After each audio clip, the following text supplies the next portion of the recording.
Okay, well, my name is Jane. I am originally from South Africa, but when I was a teenager, my family moved to Kenya. Yes, I was working at a resort on the coast, mostly in housekeeping, cleaning, taking care of rooms. But once a week, I would get a shift working as a waitress at the restaurant. I liked that better, made more money. But I knew I needed a different job. I wasn't making enough money to have my own apartment and take care of my daughter. So I started looking for new jobs online. I came across the job offering in Dubai.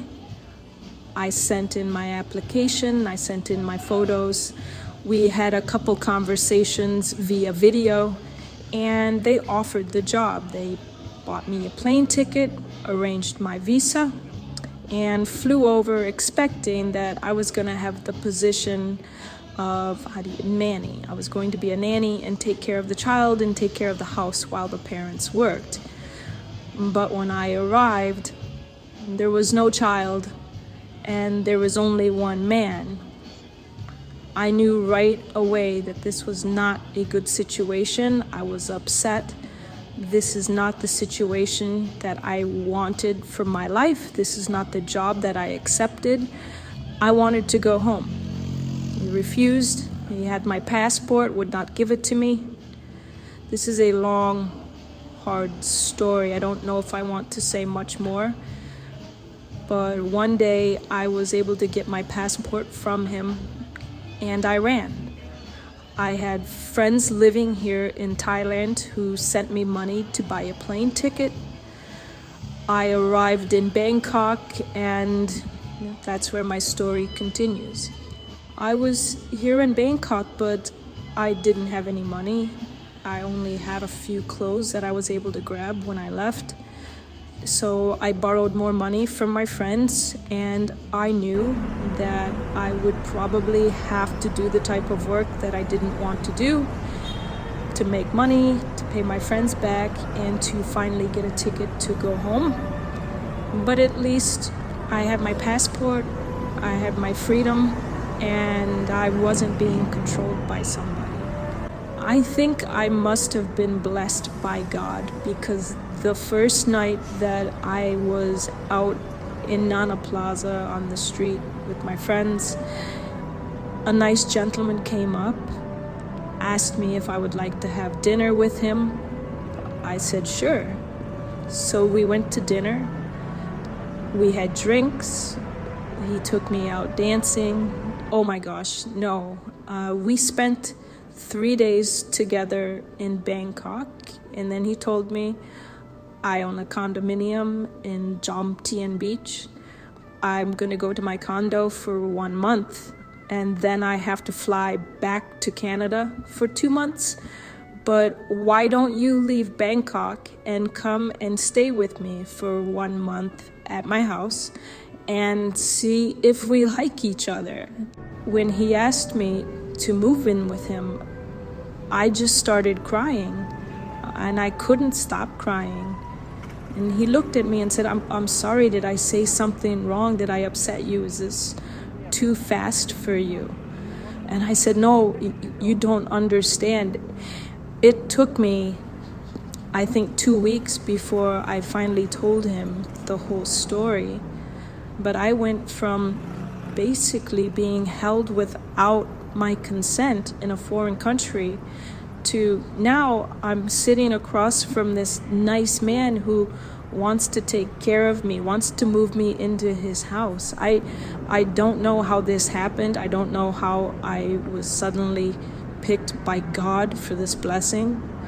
I have friends here that, they still work in Bangkok and they have not found somebody yet. I was here for less than 3 days and I found somebody who cares about me.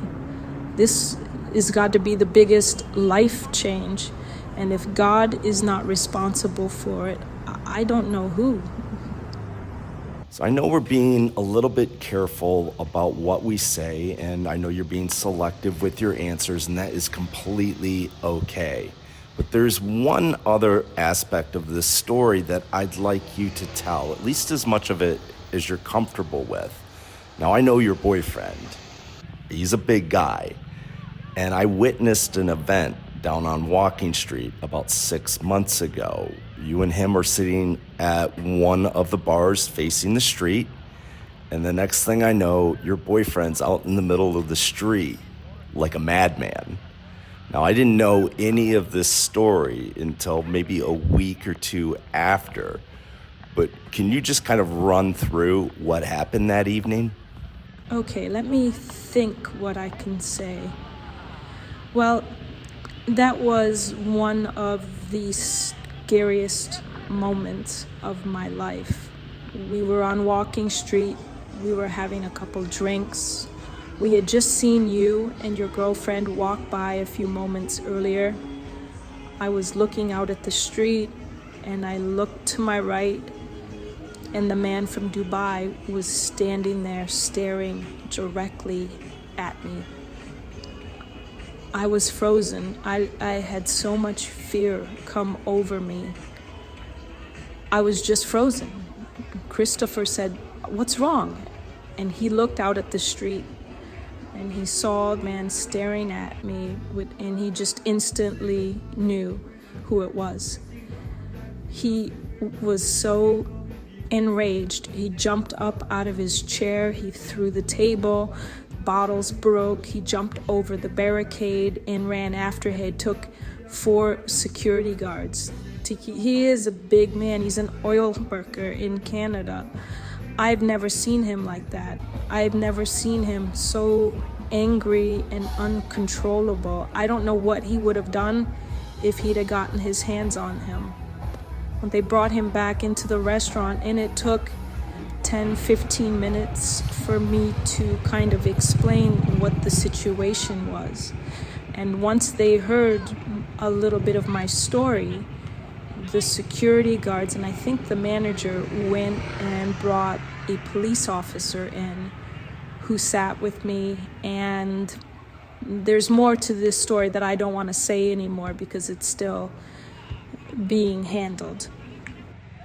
I really have to thank you. I know you did not want to tell this story. I know you didn't want to do the interview and allow me to post it on social media.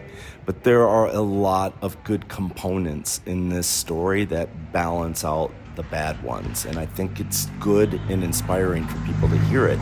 But there's one other little thing that I think you should mention. Yes, on Christmas Day, Christopher asked me to marry him. So we are going to get married this summer, and my daughter is going to move over here to live with us. That is a happy ending, yes? Yes. All right, so one last quick thing. Your accent is almost completely gone. What are you doing? It's YouTube. I've been watching a lot of YouTube and teaching myself how to properly pronounce words without the accent. It's still there, though. I knew it. Our daughter's doing the same thing. Sounds like she's from California now. All right, darling, thank you very much again for the interview. We'll see you this summer at the wedding.